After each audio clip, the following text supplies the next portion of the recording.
Before we begin Unit 32, here is the answer to the Unit 31 question. The best answer is choice D.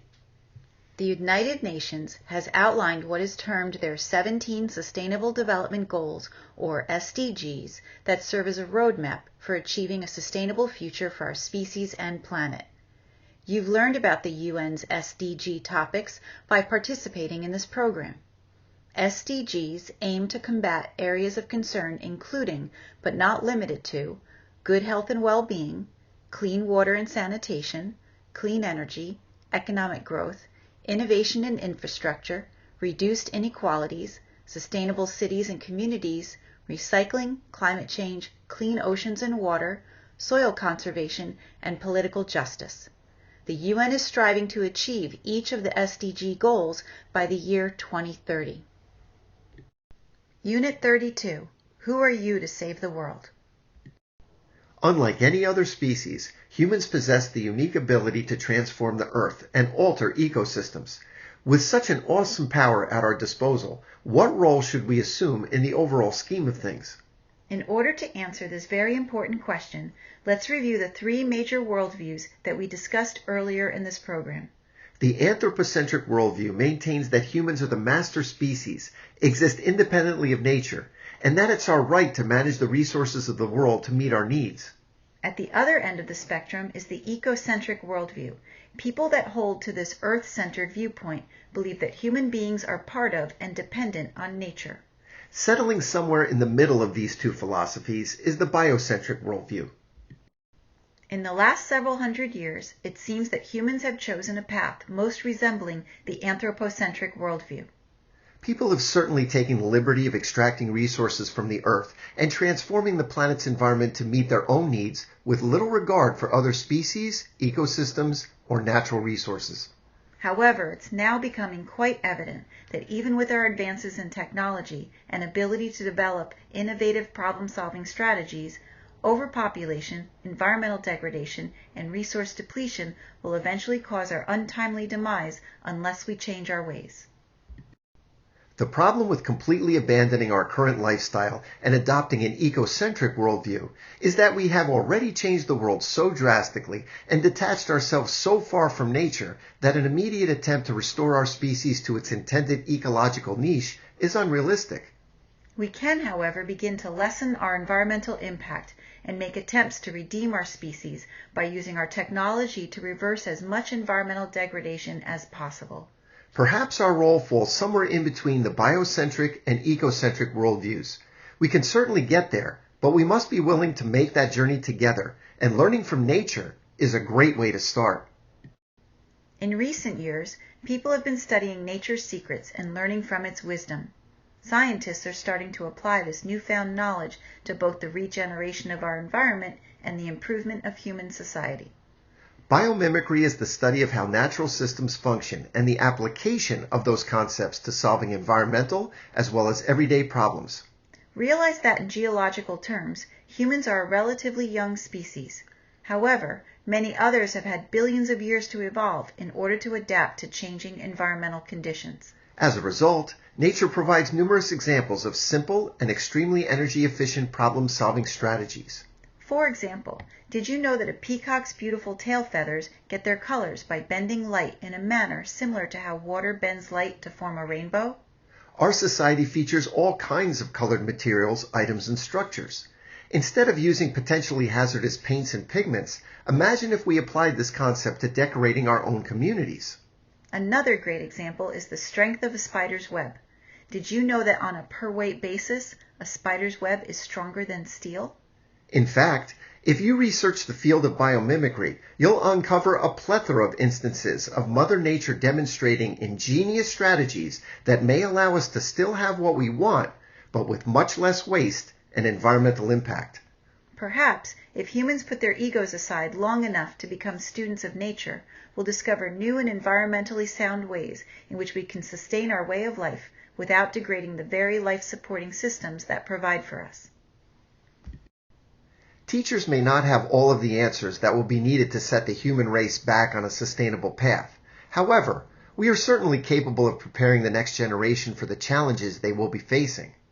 We have the responsibility of developing a generation of citizens that are eco-literate. They must be able to understand natural capital and its importance to Earth's life support processes and even to our economic system. They must appreciate the fact that we have already exceeded our natural carrying capacity and that our ecological footprints are devastating the Earth's ecosystems. Our students must realize the consequences of permitting disastrous ecological tipping points to occur, such as those associated with greenhouse gas emissions and hazardous materials. Making an entire generation eco-literate would be one of the greatest achievements of mankind. It all starts with educators becoming aware of the basic fundamental principles of environmental science and infusing that knowledge into the instruction. Ready access to today's technology allows teachers and students to research information on any topic to the extent that they deem appropriate. You are now aware of concepts such as sustainability, environmental science, ecology, nutrient cycling, biodiversity, adaptation, population dynamics, soil conservation, mineral and water resources, ergonomics, water, air, noise, and solid waste pollution, and the role of politics and economics on the environment.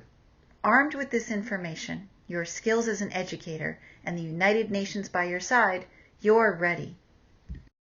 We've all but given up on trying to convince today's leaders that they need to change their ways. Let's face it, that's simply not going to happen.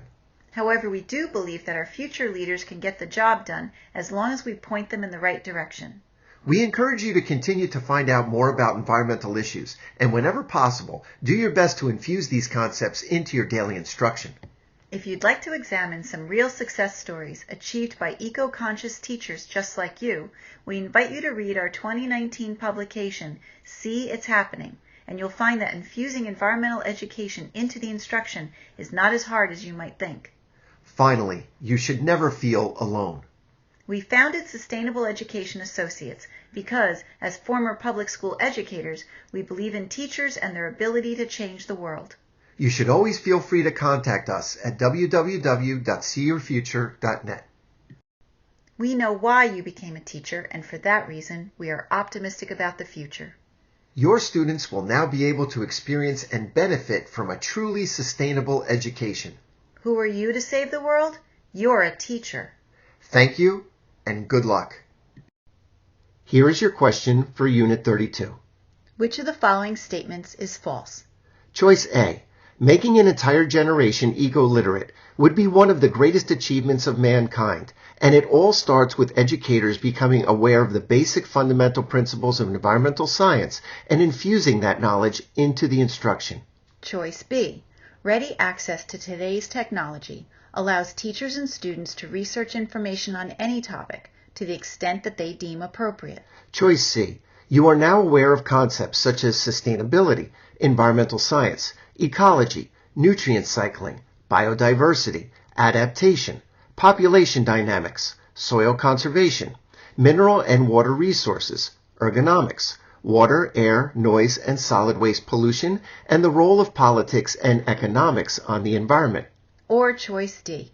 Although you're now eco-literate, possess your skills as an educator, and have the United Nations by your side, you still need additional training to start infusing environmental education into your instruction. Here is the answer to the Unit 32 question. The best answer is choice D. Making an entire generation eco-literate would be one of the greatest achievements of mankind, and it all starts with educators becoming aware of the basic fundamental principles of environmental science and infusing that knowledge into the instruction. Ready access to today's technology allows teachers and students to research information on any topic to the extent that they deem appropriate. By successfully completing the Sustainable Education program, you are now aware of concepts such as sustainability, environmental science, ecology, nutrient cycling, biodiversity, adaptation, population dynamics, soil conservation, mineral and water resources, ergonomics, water, air, noise, and solid waste pollution, and the role of politics and economics on the environment. You are now eco-literate, possess your skills as an educator, and have the United Nations by your side. You are certainly ready to start infusing environmental education into your instruction.